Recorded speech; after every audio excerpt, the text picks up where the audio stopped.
আজকে আমরা এখানে যারাই এসেছি আমরা কেউ কোটিপতি না, আমরা সবাই রিক্সা চালিয়ে আমাদের জীবিকা নির্বাহ করি।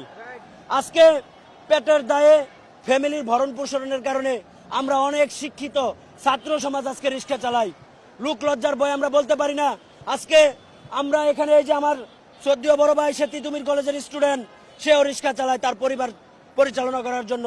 আমি আমিরজান কলেজের একজন স্টুডেন্ট, আমিও রিক্সা চালাই আমার এই পরিবার পরিচালনা করার জন্য। দেখেছেন কি হৃদয় বিদারক, আখমে আসু আগায়া। আসে নাই আসে নাই। আচ্ছা এদিকে সাহেব কান্দন তো আসিচ্ছে না, আপাতত আমার আপনি এনে কেন্দ্র দেন না। হচ্ছে হারাম জাদা রিক্সাওয়ালা সাজিছু, তোর রিক্সা তোর পুচ্ছে দিয়ে হান্দাই দিমু। এর নাম আশরাফুল খান। এই যে দেখেন ছাত্রলীগের খিলক্ষেত 43 নাম্বার ওয়ার্ড শাখার সহসভাপতি, যার নাই কোনো গতি সে হয় সহসভাপতি। এইটা সাহেব দেখানোর কাজ কামগুলো দেখান না। ওই যে সহসভাপতি সেটাও দেখেন না ওর আওয়ামী লীগের কাজ কাম। ওই যে রিক্সাওয়ালা সাজিছে কত বড় মিথ্যা কথা কয়।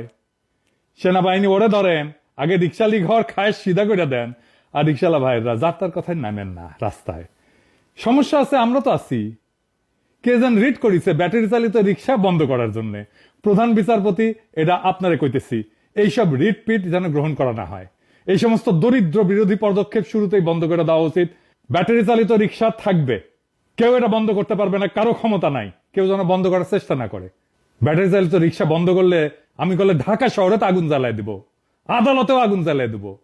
আগে সাবধান করে দিলাম, যুক্তি তর্ক পরে শুনবো, আগে আগুন জ্বালাবো তারপরে যুক্তি চুক্তি। ফাজলামও বন্ধ করবেন। এটা যেহেতু আদালত দিয়া করিচ্ছে সেজন্য আপনাকে কইলাম, আপনাকে রেসপেক্ট করি, আমাদের কথাটা রাখবেন। এটা আপনি না করিয়া যদি প্রফেসর ইউনুস করতো তাহলে প্রফেসর ইউনুস রে কইলাম নি। আপনাকে কইলাম এই সমস্ত ফাজলামি যেন না চলে।